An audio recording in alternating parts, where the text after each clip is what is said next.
Meu Deus, graça e paz. Amém? Boa noite aos amados irmãos em Cristo Jesus. Sejam todos bem-vindos e a paz de Cristo esteja no coração de cada um dos irmãos. Mais uma vez nós estamos reunidos aqui em Assembleia Solene para juntos aprender um pouco mais da Palavra de Deus. Nós estamos no culto da Escola Bíblica, onde nós todas as terças-feiras nós nos reunimos a partir das 20 horas e vamos até as 21 horas e 30 minutos. Então nós convidamos a todos para que possam juntos nós compartilharmos um pouco da Palavra de Deus. Nós aqui na igreja, você aí na sua casa, em qualquer parte do Brasil e do mundo onde você estiver, seja muito abençoado e o Espírito Santo de Deus fale profundamente ao seu coração. Obrigado pela sua presença e eu creio que Deus irá falar bastante conosco. Bom, nós mais uma vez vamos tratar de um assunto muito importante que diz respeito à nossa revista da Escola Bíblica, que mais um dos temas de multiplicação da igreja nos últimos dias, e eu creio que Deus irá falar bastante conosco. Hoje nós vamos para a lição de número 8, que está aí na página de número 37, escrita pelo nosso amado e querido pastor Elton Batista Melo, um dos grandes ícones da Igreja Batista, grande escritor, homem de Deus, e eu creio que através do seu estudo e através da palavra vai falar muito ao nosso coração. Hoje ele nos colocou como título da sua lição, Marcas de um Testemunho Relevante e Impactante. Nós somos convidados todos a testemunhar, né? E todo o testemunho do cristão, todo o testemunho do servo de Deus, na verdade ele tem que ser relevante e ele tem que impactar.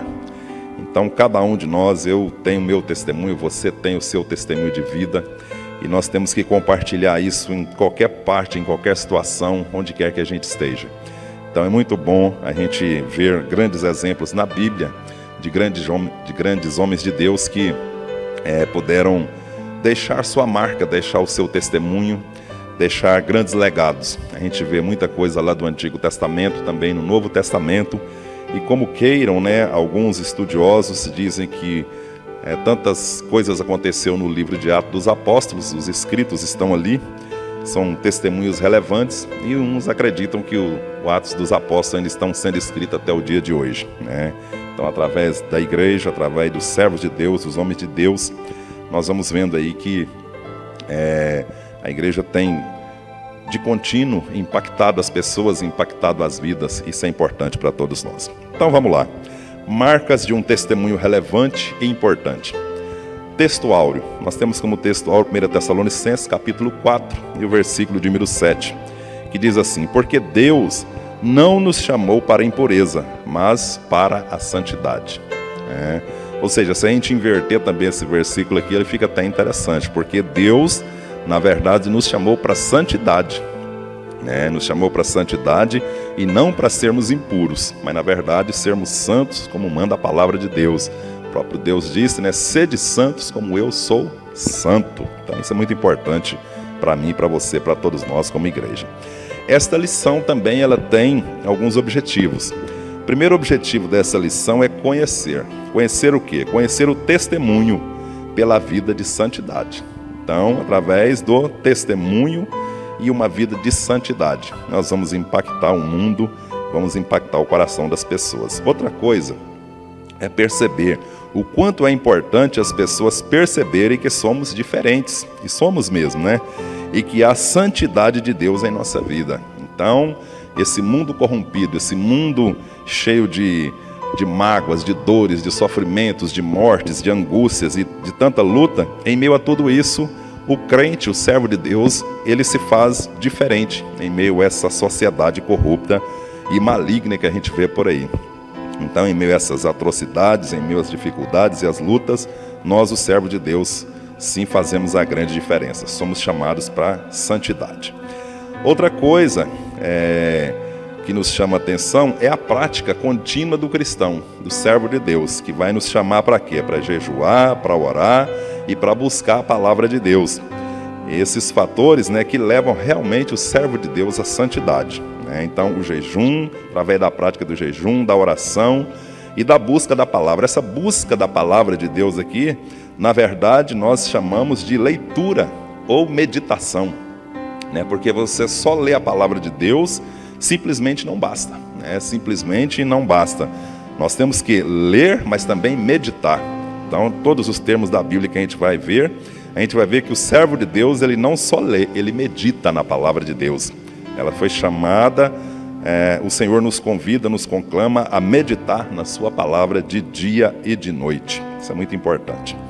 E também, né, depois desses 3 momentos aqui, então, para a gente conhecer, perceber e praticar, nós temos também os textos bíblicos inspirativos, que você encontra em Romanos, capítulo 6, e o versículo 22, e 2 Tessalonicenses, capítulo 2, versículos 13 e 14. Tá bom?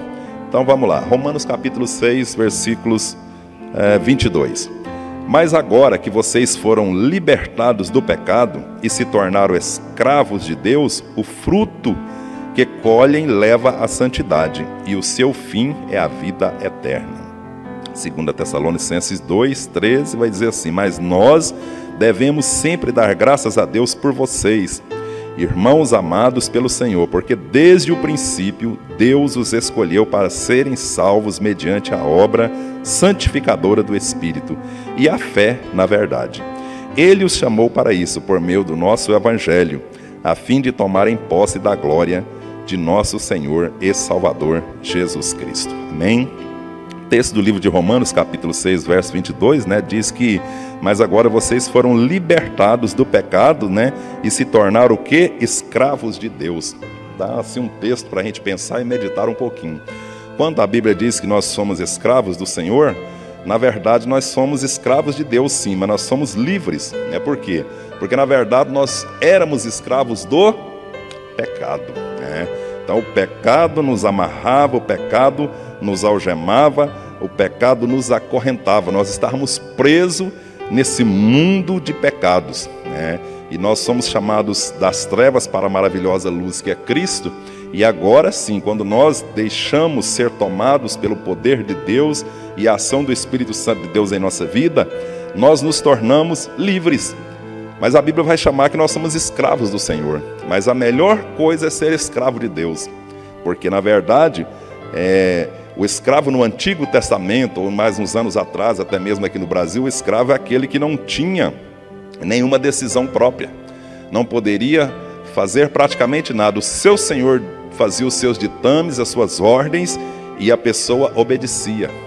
Nós sabemos aí que pela lei áurea aí no Brasil, então, né, os escravos foram libertos. E na verdade, quando nós falamos a respeito de Deus, o servo de Deus, quando ele vai para a presença de Deus, quando ele vai para a presença do Senhor, ele é escravo de Deus, mas ele é livre, porque ele faz aquilo que o seu Senhor ordena. Mas na verdade as ordenanças de Deus, todas elas são boas, perfeitas e agradáveis aos nossos olhos. Então isso é muito importante a gente já pensar logo de início que nós somos livres, né? Eu sou livre para cantar, eu sou livre para louvar, eu sou livre para bendizer o nome de Deus, eu sou livre para amar, eu sou livre para fazer uma série de coisas. E o apóstolo Paulo até vai dizer isso, né? Para mim, para você e para todos nós. Todas as coisas me são lícitas, mas na verdade, uma coisa nós temos que compreender, mas nem todas me convêm. Então eu sou livre para cantar, sou livre para dançar, mas não bêbado e embriagado, né? Pela bebida forte, pelas drogas ou qualquer outro tipo de coisa que venha trazer um determinado êxtase na nossa vida. Na verdade, nós somos chamados para a liberdade em Cristo Jesus. Amém, meus irmãos?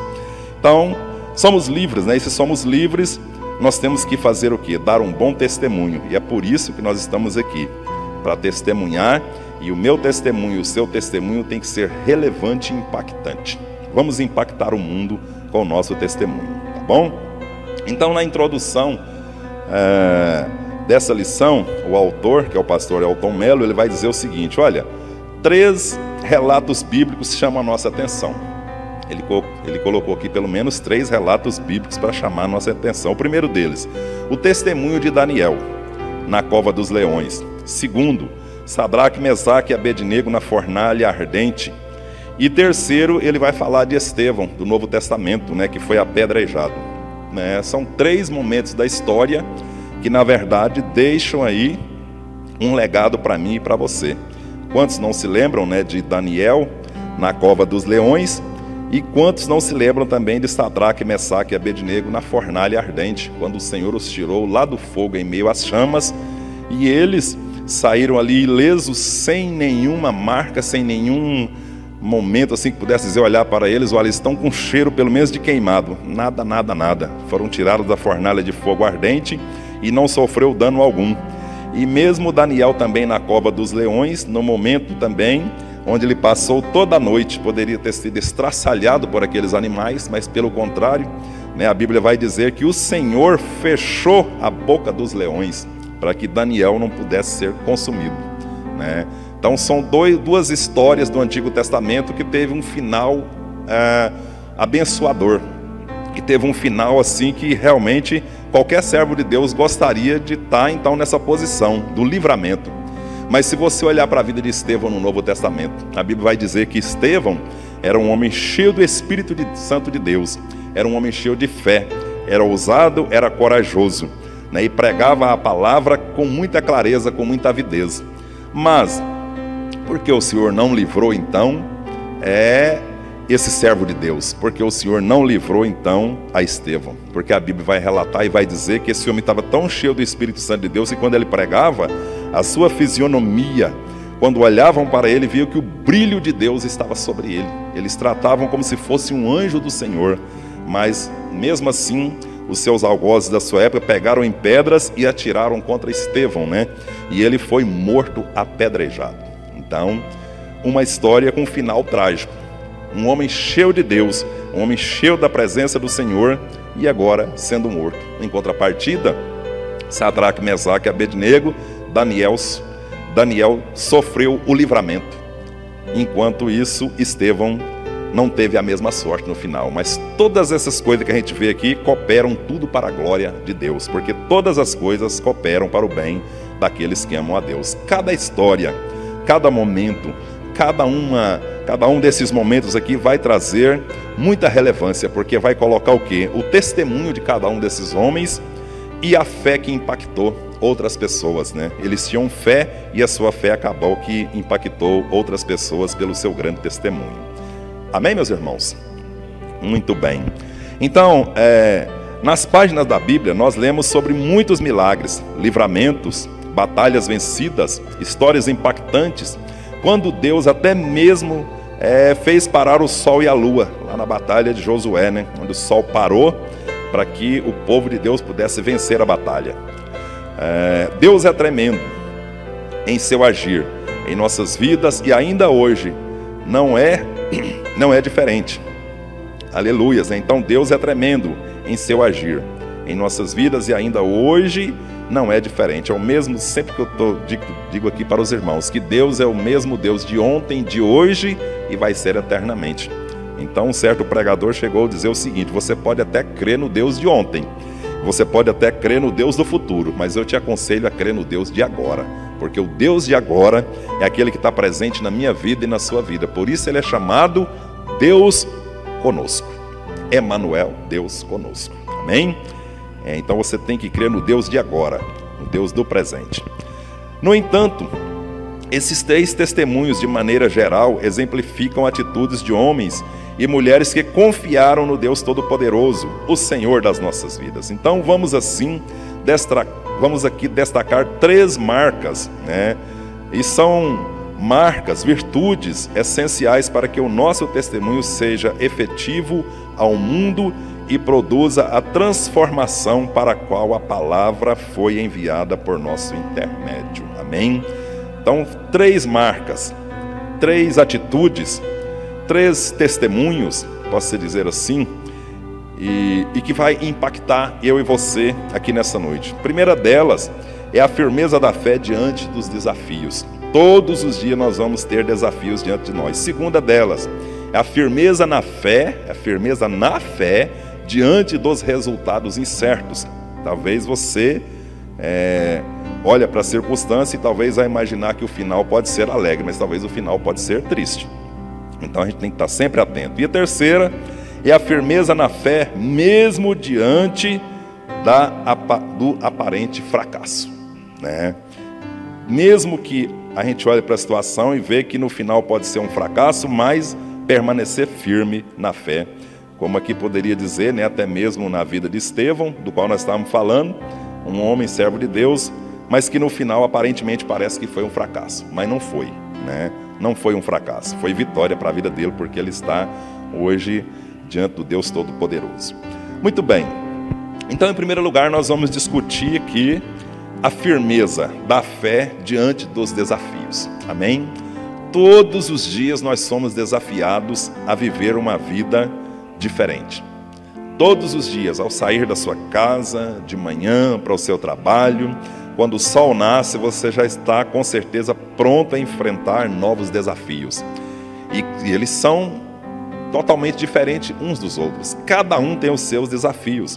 Nós somos hoje milhares e milhares de pessoas sobre a face da terra. E cada um de nós temos os nossos desafios. Agora, como vencê-los? O que fazer diante desses desafios?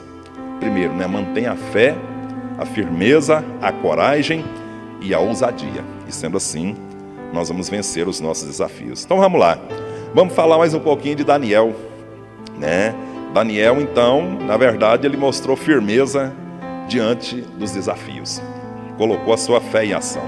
Daniel era um jovem da família real quando Nabucodonosor destruiu Jerusalém e levou os primeiros cativos no ano 605 a.C. Nós sabemos aí, então, que Jerusalém foi invadida, né, e Nabucodonosor, rei de Babilônia, levou cativo os pessoal lá, aquele povo todo lá para a Babilônia. É muito conhecida a história, a gente vê isso em histórias, a gente vê isso na televisão, contando em filmes e assim por diante. Mas eu te aconselho a ler a Bíblia, né, porque aí a Bíblia vai te dar uma clareza tremenda a respeito dessa história e você vai ser impactado por ela, em nome de Jesus. Então, esse Daniel, né, que era um jovem da família real quando Nabucodonosor destruiu Jerusalém e levou os primeiros cativos para a Babilônia, no ano 605 a.C. Mesmo em terra estranha, o seu testemunho de fé foi o grande diferencial. Começou como um escravo e terminou entre os príncipes daquele povo. Ao longo dos quase 90 anos de história, passou por muitas provações e enfrentou todo tipo de desafios quanto à sua fé. O texto bíblico afirma que Daniel foi jogado na cova dos leões e que passou a noite com eles. Em Daniel capítulo 6, versículo 22, nós lemos que Deus fechou a boca dos leões. Daniel foi retirado e honrado pelo rei, que imediatamente promulgou uma lei, reconhecendo publicamente a autoridade, o poder e a glória do Deus de Daniel. Amém? Vamos só dar uma lembrada, vamos relembrar um pouquinho aqui então, aquele momento então que esse pessoal foi levado cativo, né, para a Babilônia. E diz que o rei Nabucodonosor, né, todo o seu aparato, o seu exército, depois que ele conquistou Jerusalém, levou preso e cativo o pessoal de Jerusalém, ele propôs uma norma que escolhesse entre o povo de Israel pessoas capacitadas, pessoas que pudessem ter uma inteligência notória. Então eles buscaram ali entre aquelas pessoas que estavam ali, eles disseram: olha, escolhem jovens, inteligentes, fortes, jovens sem nenhum defeito, e escolhe para nos ajudar no nosso palácio, na nossa corte.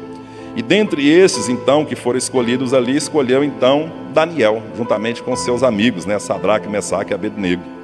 E a Bíblia então vai relatar que Daniel, logo em princípio, ao ouvir o que foi relatado a respeito deles, a ordem que foi dada pelo rei é para que todas as pessoas, não só de Israel, mas de outras também, de outras tribos também, pudessem então comer do manjar do rei, de tudo aquilo que ele oferecia. E esse Daniel, segundo a palavra de Deus, ele propôs no seu coração em não comer das iguarias do rei, não se contaminar com elas, porque aqueles reis eram pagãos, não serviam o Deus de Israel, e eles não queriam comer das suas iguarias. E propôs então para o chefe daquela casa que pudesse: você só me dá então legumes para nós comer. A gente vai lembrar ali que o chefe então disse o seguinte: meu Deus, vocês vão propor um negócio desse para mim, o rei vai mandar me matar, porque lógico que daqui a alguns dias vocês vão estar totalmente desnutridos, pessoas que só vão comer legumes, sem comer carne, sem comer outro tipo de alimento mais forte, vocês vão desnutrir. E aí a palavra de Deus vai nos mostrar, diz: não, faça um teste conosco, pelo menos por alguns dias, e você vai ver que vai dar tudo certo. Então aquele senhor da casa propôs o seguinte: então tudo bem, eu vou aceitar a proposta de vocês, mas se o rei ficar sabendo, vocês sabem que ele pode até mandar cortar meu pescoço, tá bom? Tudo bem, faça assim assim. Então a gente vai ver por aí que Daniel, então, juntamente com seus amigos, eles passaram a comer somente legumes, e dentro de poucos dias eles notaram então que eles estavam mais fortes, mais robustos, mais inteligentes ainda. E aí, é claro, né, o chefe ali daquela cozinha ficou até abismado de ver de tamanha façanha. E aí ele continuou servindo eles por um determinado período, até que cumpriu então aquele período onde eles apresentaram diante do rei. E segundo a palavra de Deus, foram apresentados, né, Daniel, Sadraque, Mesaque e Abednego e tantos outros sábios da época também. Mas diz a palavra de Deus que eles sobressaíram em inteligência, em vigor e em sabedoria. E eles foram colocados então aí em determinadas escolas e assim por diante, né? Foi colocado ali para servir ao rei então de uma forma totalmente diferente. E aí nós vamos ver na história aí, né, que logo depois então Nabucodonosor mandou ali erigir uma estátua, né? E quem não se postasse diante da estátua seria, né, lançado aí na cova dos leões. Foi um negócio complicado.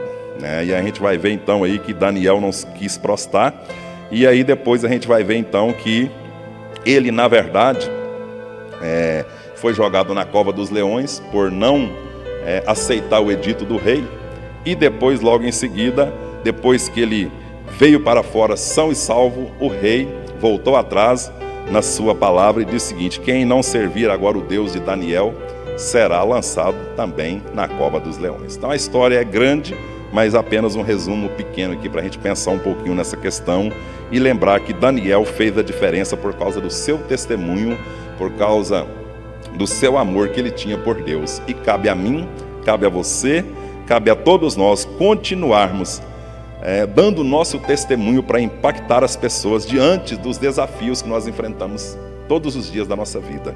Todo dia, como eu disse a você, a gente vai enfrentar um desafio. Esse foi o grande desafio desses homens logo no começo, em não se contaminar com as iguarias do rei.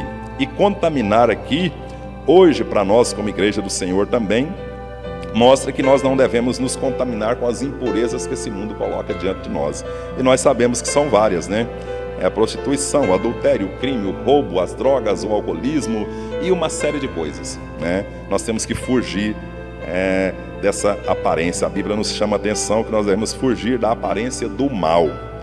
Todo dia, toda hora, nós somos chamados a fugir da aparência do mal. Amém, meus irmãos?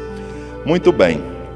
Agora aqui ele diz o seguinte, o que se destaca na história de Daniel, não só os seus feitos, nem os seus milagres, mas o fato de aquele homem manter uma rotina simples diária de oração e fé. Daniel orava continuamente. Mesmo diante das ameaças, do confronto com os valores do seu mundo, não deixou os padrões de santidade e vida.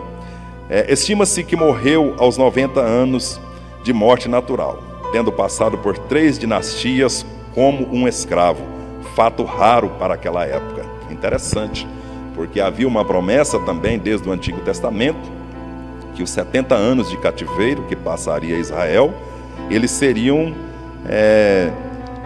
novamente receberiam de um determinado rei da época o direito de voltar para a sua terra. E esse sofrimento aqui foi difícil, né? Porque a Bíblia não vai nos mostrar se Daniel realmente voltou para a sua terra.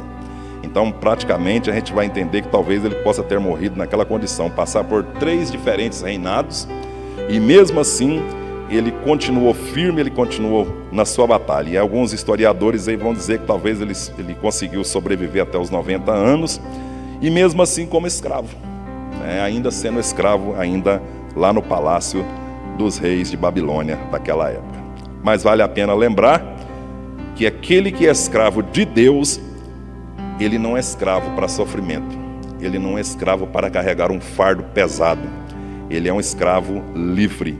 E esse escravo, ele é tão bom, porque Jesus vai dizer que se o seu fardo é pesado, ele está pronto para te auxiliar, para te ajudar a carregar o seu fardo. O seu fardo, ele vai dizer que é leve e é suave. Então, vale a pena nós mantermos a nossa fé diante dos desafios que a gente vai enfrentar aí todos os dias da nossa vida. Amém, meus irmãos?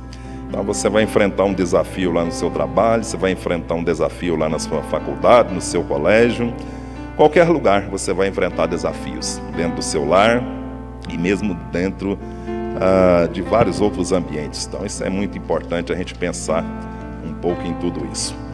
Vale a pena pensar, vale a pena a gente firmar a nossa vida e o nosso testemunho diante de Deus.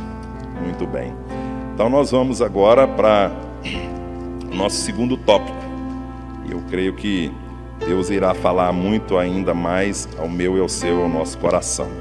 Então o segundo tópico, ele vai dizer o seguinte: nós falamos da firmeza da fé, né, diante dos desafios, e agora a firmeza da fé. Nós falamos da firmeza da fé, aliás, agora nós vamos falar da firmeza na fé diante dos resultados incertos. Poderá acontecer algumas coisas aí que às vezes é uma incerteza na nossa vida, por isso a gente sempre diz que a gente não conhece o nosso amanhã. O nosso amanhã pertence a Deus. Bom, ainda no livro de Daniel, nós lemos a história dos outros 3 amigos de Daniel. Capítulo 3. Mais uma vez o rei desafia os valores divinos, exigindo adoração para si como Senhor e Deus. Todos tinham que se prostrar e adorá-lo. Daniel capítulo 3. Bom, essa lei confrontava diretamente o primeiro e o segundo dos 10 mandamentos, ou seja, do decálogo, Quando foram desafiados, não se prostraram e mesmo diante de uma segunda chance de escapar da fornalha, ficaram firmes e convictos de que estavam fazendo o que é certo, mesmo que isso implicasse a perda das suas vidas. Nos versículos 17 e 18, eles afirmavam que, mesmo que a história acabasse ali, permaneceriam fiéis ao Senhor. Amém, meus irmãos? Mesmo diante da situação difícil, mesmo diante de um futuro incerto, esses 3 homens de Deus permaneceram firmes na sua fé e na sua coragem. Quero aqui também abrir uma aspas aqui e dizer o seguinte: comentei com os irmãos aqui a respeito de Daniel. Na verdade, Daniel foi lançado na cova dos leões por não deixar de orar como aquelas pessoas que estavam confrontando a Daniel, que havia confrontado o rei também nessa questão. Ele não deveria orar, orando e olhando mostrando a sua oração rumo a Jerusalém. E ele era encontrado 3 vezes orando por dia, e assim eles resolveram então formar um edito ali para jogar Daniel na cova dos leões. Ainda há pouco eu falei que era por causa de outra coisa, mas na verdade foi esse texto. O texto vai mostrar que ele foi lançado na cova dos leões por não obedecer essa ordem dita pelo rei, que eles não queriam que ele orasse. Qualquer pessoa que orasse a outro Deus que não fosse o rei naquela época, ele seria lançado na cova dos leões. E agora nós vamos também ver essa questão aqui, que esses 3 homens aqui, Sadraque, Mesaque e Abednego, eles foram lançados então na fornalha de fogo, justamente por causa também de uma outra questão, que a verdade é que capítulo 3 de Daniel, a estátua de ouro e a fornalha de fogo ardente. Então, muito bem, esses homens aqui também sofreram esse dano justamente por não obedecer mais uma outra ordem, mais um edito do rei, de que se não colocasse como adoradores de um Deus, que na verdade os reis daquela época é considerado como um rei, os reis daquela época era considerado como um Deus, eles tinham o direito de dar a vida ou tirar a vida praticamente. Então as pessoas temiam muito o rei daquela época, Então ele tinha toda a autoridade. Se ele mandasse matar, não tinha conversa, mandava matar mesmo. Mas se ele mandasse dizer que ele deixava aquela pessoa viver, ele deixaria aquela pessoa viver. E esses 3 homens aqui então foram confrontados dessa maneira: Sadraque, Mesaque e Abednego, diante dessa situação. Então eles foram lançados numa fornalha de fogo por não obedecer também uma questão de um rei ímpio, sem Deus e sem direção do Senhor.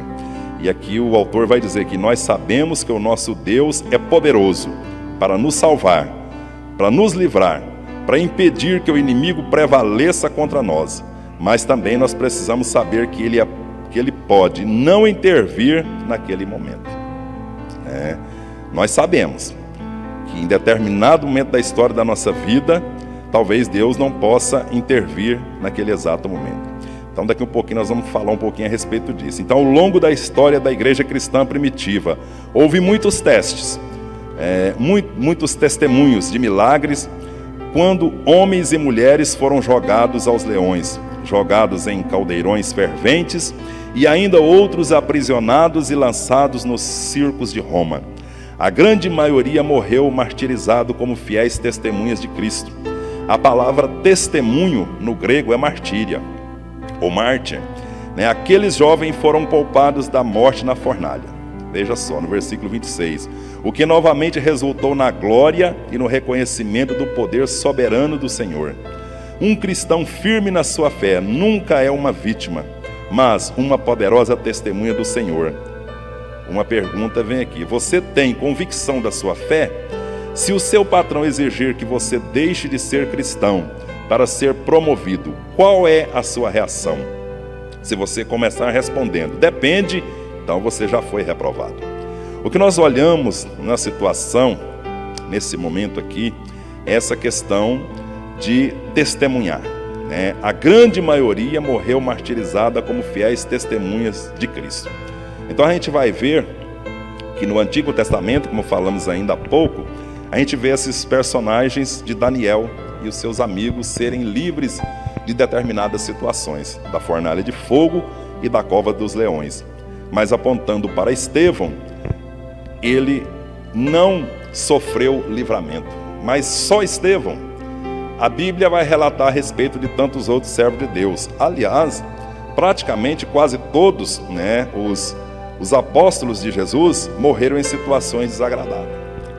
E ao término das suas vidas eles poderiam dizer, mas será que valeu a pena? Será que valeu a pena tudo isso? Passar por todo esse sofrimento, passar por toda essa angústia, passar por fome, por perseguição, passar por momentos tão desagradáveis e chegar no final de tudo ainda morrer numa situação como essa, martirizado? Como Estevão, que foi apedrejado, segundo uma palavra grega, vai dizer que ele foi lapidado. Então, quando você ouvir a palavra lapidado, ela vem de ser apedrejado também, porque você pega a pedra bruta, o diamante, e você lapida ele. O apóstolo Estevão, então, aqui, ele foi apedrejado, ele foi lapidado, numa morte trágica e cruel por pedras. Mas a Bíblia vai dizer a respeito de outros homens, como o apóstolo Paulo, que foi decapitado, cortou-lhe o pescoço, a cabeça fora. Pedro, a Bíblia vai dizer que ele foi crucificado, alguns historiadores vão dizer que ele foi crucificado de cabeça para baixo. Então, tantos outros da história, que a gente olha e vai pensar o seguinte: valeu a pena tudo isso? Valeu a pena tanto sofrimento? Eu digo para você, vale a pena toda a luta, vale a pena toda a dificuldade, em meio às situações mais adversas que você enfrentar, mesmo você não sabendo qual vai ser o final de tudo, o seu futuro incerto, ou posso dizer, a maneira da qual nós vamos ser tirados aqui desse mundo, nós não sabemos a maneira e a forma, mas vale a pena continuar na batalha, mantendo a fé, a coragem e a ousadia. O resultado pode ser incerto, na questão do último estágio de morte, mas vale a pena continuar na batalha, porque se a gente olhar para os heróis da fé, a Bíblia vai dizer no livro de Hebreus que tantos homens, ali capítulo 11 vai mostrar ali que está a galeria dos heróis da fé. Então a gente vai ver tantos homens, a começar lá de Abraão, de tantos outros, Isaac, Jacó e assim por diante, que manteram a sua fé firme em Deus, até chegar ao último estágio de grandes homens de Deus do Novo Testamento, de homens sinceros, de homens corajosos, que lutou até o final de todas as coisas, que lutou até a última instância da sua vida. Hoje nós temos aí a teologia pentecostal, o neopentecostal, né, e essa teologia da prosperidade, assim por diante, que eles vão dizer o seguinte, que o que importa é você ser próspero, o que importa é você suplicar, ou talvez colocar Deus na parede e dizer: eu te fiz isso, o Senhor tem que me retribuir. Eu te dou tanto, o Senhor me dá tanto. Eu faço isso, o Senhor me dá aquilo. E eu não posso morrer nessa condição. Eu não posso morrer enfermo, eu não posso morrer numa situação difícil, desagradável, numa cama. Tem gente que coloca Deus na parede nessa condição. Eu penso, imagino que esses, a sua fé, estão voltadas mais para as coisas mundanas, para aquilo que é aparente, para aquilo que é passageiro, para aquilo que é momentâneo. Os apóstolos de Cristo Jesus, eles nunca, quem sabe, né, esperariam que morreriam em situações como essa. Decapitados, lançados em caldeirões de azeite fervendo, servindo também de lâmpada, né, de lamparina para alguns, que muitos eram colocados nas estacas, embebedados de óleo ou azeite, e ali colocavam fogo para iluminar palácios, né? Outros eram lançados para que os leões pudessem estraçalhar no Coliseu de Roma, e assim por diante. Esse é um cristão firme na fé. Ele é um cristão firme na fé. Ele mantém a sua fé firme em Deus, firme em Jesus, independente do resultado, independente do que vai acontecer. Porque o resultado pode ser difícil, mas o que importa é permanecer firme na fé. Amém? Fique firme na fé. A fé é algo maravilhoso. Bom, e nós temos aqui uma aplicação. Então compartilhe com os demais uma situação em que sua fé foi desafiada. Os irmãos gostariam de compartilhar aqui, nesse momento, um momento da sua vida que a sua fé foi desafiada. Você gostaria de deixar gravado aqui para que as pessoas pudessem ouvir? Qual foi um momento histórico da sua vida que a sua fé foi desafiada? E você disse: agora é aqui. É o último momento, quem sabe, da minha vida, mas aqui eu vou até o final. Mas você está aqui hoje. Você foi desafiado, mas você está aqui. Então isso é muito importante a gente pensar um pouco nisso também. Amém? Sim ou não? Glória a Deus. Muito bem. Então nós somos desafiados, a manter a fé firme em Deus, independente do resultado. Seja lá o que for, o final de tudo, o que vale a pena é prosseguir.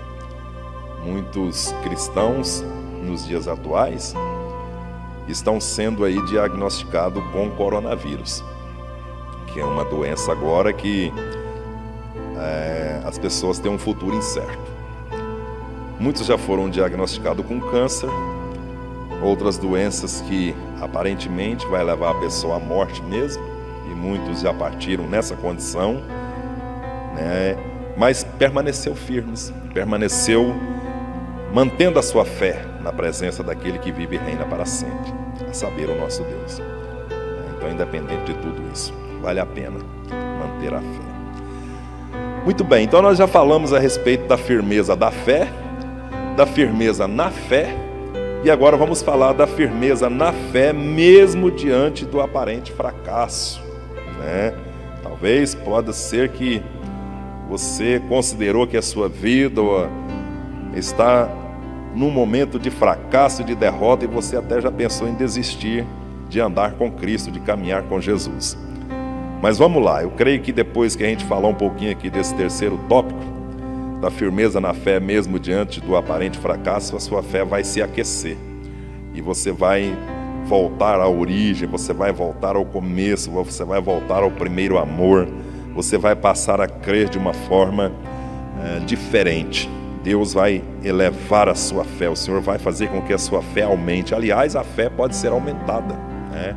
A fé é algo na minha vida e na sua vida que ela pode aumentar. É como o volume de um rádio, um volume de os instrumentos musicais que se tem hoje. Você pode aumentar. Então a fé pode aumentar, com certeza. Então vamos lá. Houve um discípulo de Jesus chamado Estevão, homem cheio de fé, cheio de poder, usado pelo Espírito Santo com prodígios, sinais e maravilhas, conforme narra Atos capítulo 6, o verso 8. Era tão íntimo do Senhor que até os inimigos viram estampado em seu rosto a santidade do Senhor. Atos 6, 15. Então esse homem, ele transmitia a santidade por onde passava. Mesmo assim, ele foi injustamente acusado e diante de falsas testemunhas ele foi condenado.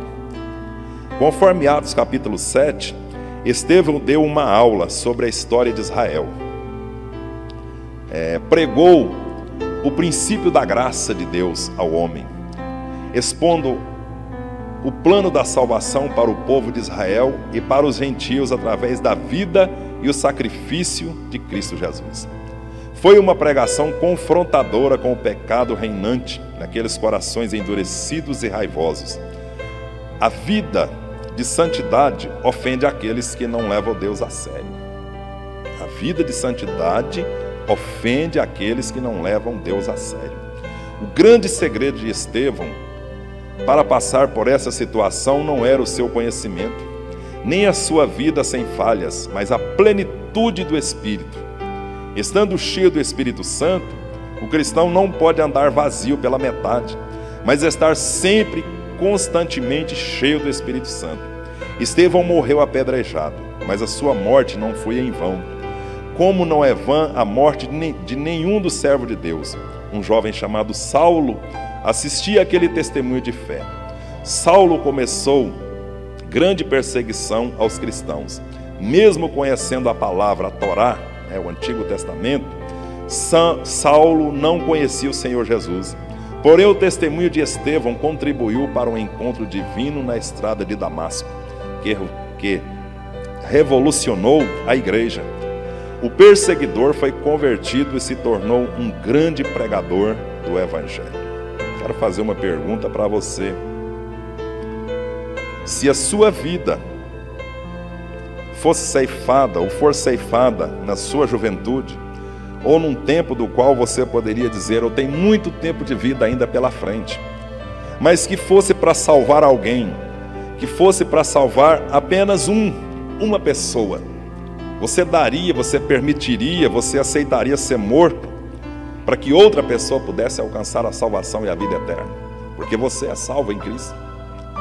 E se você fosse então alvo de morte para a salvação de outra pessoa, o que você diria? Muitos com certeza poderiam dizer para mim o seguinte: mas Jesus já morreu no meu lugar. Pois é, mas a morte de Estevão também contribuiu para a salvação de outra pessoa que era cruel, que era má, que era maligna, que perseguia a igreja e com o amparato de um grande exército buscava destruir as famílias, buscavam acabar com o princípio da igreja, com o começo da igreja, onde tinham cristãos de verdade, servos de Deus, amantes da verdade.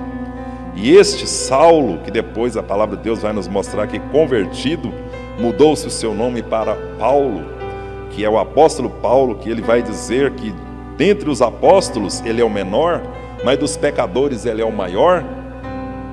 Valeu a pena a morte de Estevão, né?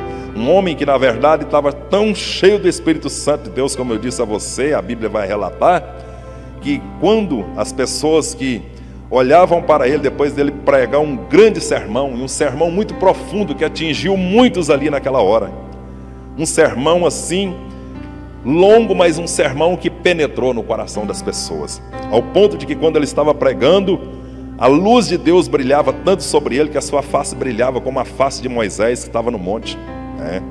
E ele estava tão cheio do Espírito Santo, que quando eles pegaram em pedra para atirar sobre Estevão, né, que foi apedrejado naquela hora, ele começou a receber as pedradas.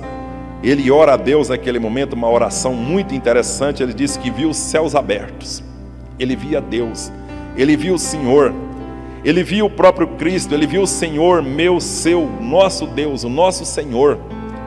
E naquele momento ele lança uma palavra que o próprio Cristo também havia lançado algum tempo atrás, na sua morte: Senhor, perdoa-lhes, porque eles não sabem o que estão fazendo. Eles não sabem o que estão fazendo. Então Estevão, naquele momento, ele aceitou ser morto. Ele aceitou a morte. E na sua morte, não só a sua pregação, mas a maior pregação dele ali foi a sua morte, né? Ao pregar, entregando a sua própria vida para salvar também outras vidas, né? Então o apóstolo Paulo foi salvo.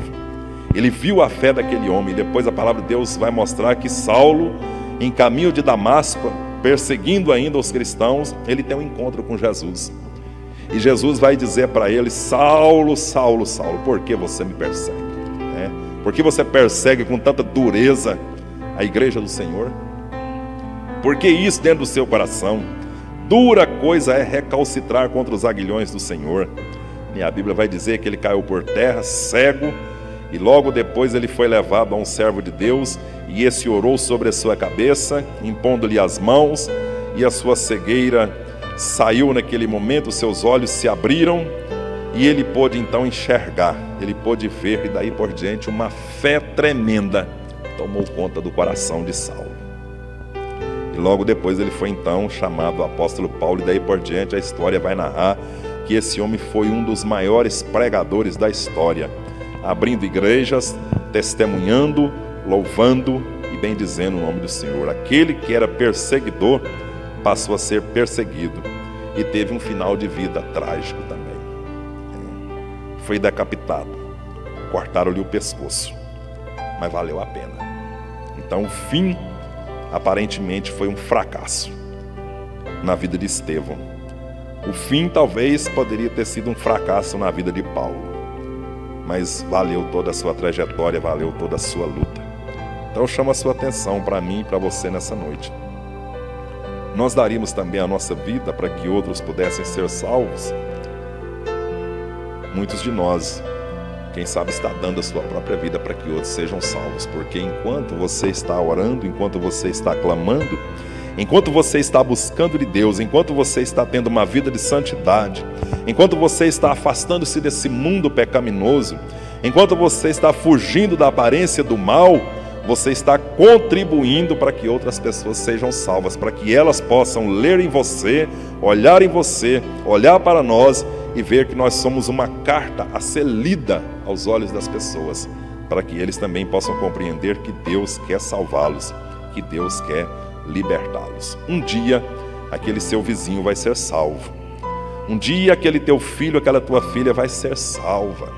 Um dia aquele parente seu, teu pai, tua mãe, teu amigo, teu irmão, vai ser salvo por causa do seu testemunho. Um dia pode acontecer algo que vai mudar a história da vida dessa pessoa. Quantos testemunhos a gente já ouviu de que talvez um filho no leito de morte, ele diz para o seu pai: pai, o que eu só peço do Senhor é que o Senhor aceite Jesus, né? E talvez pode acontecer o inverso. Talvez pode acontecer que o pai, ao lado do filho no leito de morte, ele possa dizer para ele também: o que eu quero de você é que você aceite Jesus. Então isso aí pode ser o inverso da coisa também. Mas o importante é o testemunho impactante, entendendo que talvez para muitos seja um fracasso, mas a morte do cristão, para que outros sejam abençoados, não é um fracasso.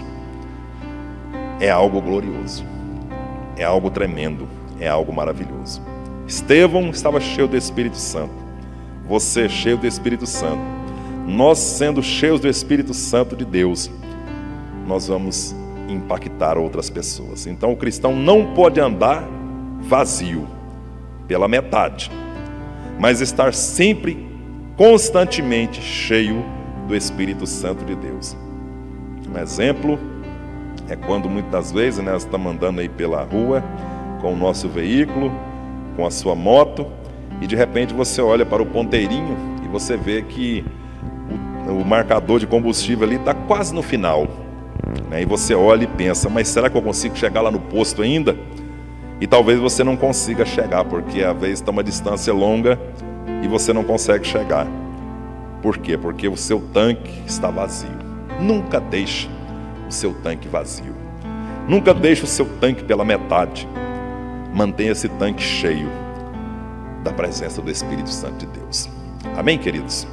Sendo assim, nós vamos ser felizes e abençoados em impactar outras pessoas. Surge aqui também mais uma pergunta: nós estamos sempre cheios do Espírito Santo? Ou os desafios da vida estão sempre nos pegando de improviso? Para a gente pensar um pouquinho. Não nos deixe pegar de improviso.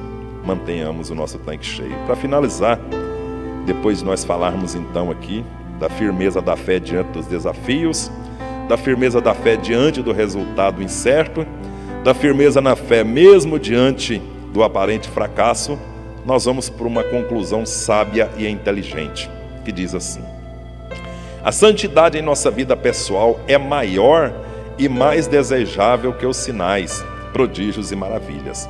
Então, a santidade em nossa vida pessoal ela é maior e mais desejável que os sinais, prodígios e maravilhas. Muitos há que demonstram uma certa evidência do poder do Espírito Santo, mas internamente são reprovados, pois suas vidas não estão em conformidade com os critérios da santidade do Senhor. Às vezes pode acontecer esse tipo de coisa, né? A gente olha para determinadas pessoas e aparentemente vê que talvez ele seja cheio do Espírito Santo, mas na verdade ele não está cheio. Como eu disse para você, o tanque dele pode estar pela metade ou talvez até vazio, mas o que importa é estar cheio do Espírito Santo. Então, para nossa tristeza, muitos deles caem pelo caminho, não dão testemunho e fazem até com que alguns se desviem do caminho do Senhor. E Jesus vai dizer, que ai daquele que fazer desviar um dos pequeninos do Senhor. Melhor lhe seria pegar uma pedra, amarrar o pescoço e lançar-se no mar. Ou seja, talvez o suicídio seria até melhor para determinada pessoa que provoca um cristão, um servo de Deus, a sair do caminho real e verdadeiro, do caminho do Senhor. A gente precisa prestar atenção nisso também. Compreendamos, amigos alunos, que não é só o nosso desempenho, não é só a nossa capacidade que agrada a Deus, mas sim como nós permitimos que o Espírito Santo submeta nossa natureza. Nós temos que nos submeter à natureza, à vontade do Espírito Santo de Deus em nossa vida. Nossas paixões, as nossas vontades, a vontade de Deus. Então, a minha vontade, a sua vontade tem que estar debaixo da vontade do Senhor. Por isso que nós somos chamados para ser escravos livres. Então devemos ser santos, separados deste mundo, pois o nosso Deus é santo. Que a santificação seja o nosso maior objetivo da vida cristã. O resto é apenas consequências. Amém? Sejamos firmes e fiéis. Permaneçamos firmes, como permaneceu Sadraque, Mesaque, Abednego, Daniel, como permaneceu Estevão, como permaneceu o apóstolo Paulo e tantos outros da história antiga. Que nós sejamos servos de Deus fiéis até a vinda do Senhor Jesus. Ele está próximo a vir. Ele está perto a chegar. Num dado momento, num abrir e piscar de olhos, a igreja vai ser arrebatada. Como está o seu, o meu, o nosso coração? Como estamos vivendo? Precisamos de uma vida cristã melhor, precisamos de uma vida cristã séria e honesta diante de Deus. Amém? Vamos orar? Para que Deus te abençoe, onde quer que você esteja, quero orar com você nesse momento. Pai querido e Pai glorioso, eu agradeço ao Senhor por esse momento, peço a Ti, ó Deus, que o Senhor abençoe o meu lar, minha casa, minha família, nossos irmãos, nossos amigos, pastores, todos os obreiros, servos de Deus sobre a face da terra, todo aquele, ó Deus, que prima pela verdade e que tem a palavra de Deus, a Bíblia, como regra de fé e prática e que continua temendo ao Senhor. Deus, nos guarde, nos livre e que a nossa fé possa impactar outras vidas e outras pessoas. Sendo assim, nós te agradecemos, nós te louvamos em nome de Jesus. Amém, amém. O Espírito Santo de Deus te abençoe onde quer que você estiver. Amém.